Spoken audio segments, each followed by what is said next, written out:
Përshëndetje, ju përshëndes dhe ju falenderoj pa mas që jeni munduar që keni ardhur deri këtu tek ku un jam. Dua që të ngre zërin për problemin që na ka ndodhur në fshatin Vjos të Cakranit, ku më është dhunuar babai edhe vllai im për një mesazh apo për një lajk që supozohet është bërë. Jemi të shqetësuar për faktin sepse zonja dje ka vajtur në polici dhe ka bërë denuncimin për ca mesazhe që nuk janë të vërteta. Nuk janë të vërteta absolutisht. Ne ngrem zërin dhe vazhdojmë ta ngrem zërin për këtë gjë.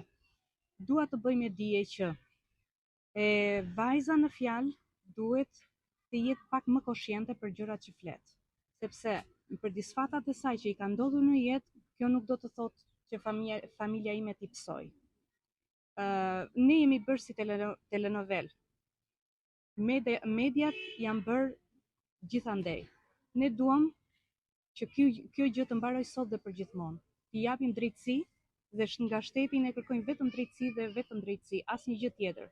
Në momentin që të zbardhet e vërteta, lër të flasin njerëzit. Në këtë intervistë kam dhënë për njerëzit që mos të flasin pa fakte, pa prova. Vllai im kërkon drejtësi. Nëse një i faj që ka faj, nuk e bën publike kaq shumë dhe thot dua ndihmën tuaj. Unë dua që e vërteta të vej në vesh, jo të shurdhur. Atëherë këto mesazhe që publikuan gjatë ditës së djeshme pretendoni se nuk janë të vërteta? Absolutisht që nuk janë të vërteta, janë të sajuara, janë manipuluara, janë po ti shikojnë me detaje, mesazhet janë tek një mesazh është kthyer një zemër dhe zonja ka thënë që mua nuk më ka lënë Facebooku që të kthej përgjigjen e dur. Ndërkohë një zemër i ka vajtur tek mesazhi posapo marr. Mendohet sikur e ka dërguar vllai im.